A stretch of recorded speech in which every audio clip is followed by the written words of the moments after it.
मुंबई आणि पुण्यातल्या आता टॉप 9 आपण बातम्या बघूयात। हायकोर्टानं पुणे लोकसभा पोटनिवडणुकीवर घेतलेल्या निर्णयाचा फेरविचार करावा। केंद्रीय निवडणूक आयोग हायकोर्टाला अर्ज करण्याच्या तयारीत। पुणे लोकसभेची पोटनिवडणूक घेण्याचे मुंबई हायकोर्टाचे आदेश।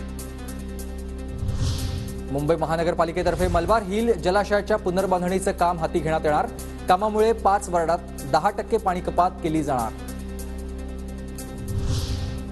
मुंबईत मराठी पाट्या न लावणाऱ्या 1932 दुकानांवर महानगरपालिकेची कारवाई। 18 दिवसात 42,000 दुकानांची तपासणी। मराठी पाट्या न लावणाऱ्या दुकानांना दंडात्मक कारवाईची नोटीस। पुण्यात भोंदूगिरीचा धक्कादायक प्रकार उघड। तरुणाची भोंदूगिरी करणाऱ्या महिला तांत्रिकाकडून 1.5 लाख रुपयांची फसवणूक।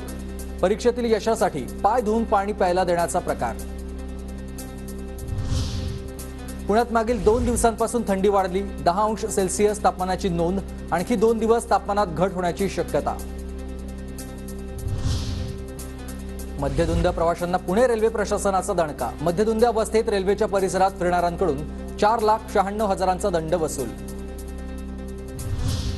पुणे शहरात सार्वजनिक ठिकाणी कचरा टाकणाऱ्यांवर कारवाई।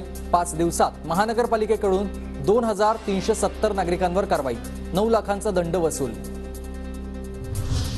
पुणे महानगरपालिकेतून निवासी मिळकतीला देण्यात येणारी 40% कर सवलत 2,25,000 पुणेकरांनी गमावली आहे। महानगरपालिकेने 30 नोव्हेंबरपर्यंत मुदत दिली होती। नालासोपाऱ्यातील वाघोली परिसरात संत बाळूमामांचा पालखी सोहळा मोठ्या उत्साहात पार पडलाय। भंडारा उधळत भाविकांची पालखी सोहळ्याला हजेरी। छत्रपती शाहू प्रतिष्ठानतर्फे दिनदर्शिकेचं देखील प्रकाशन करण्यात आलं।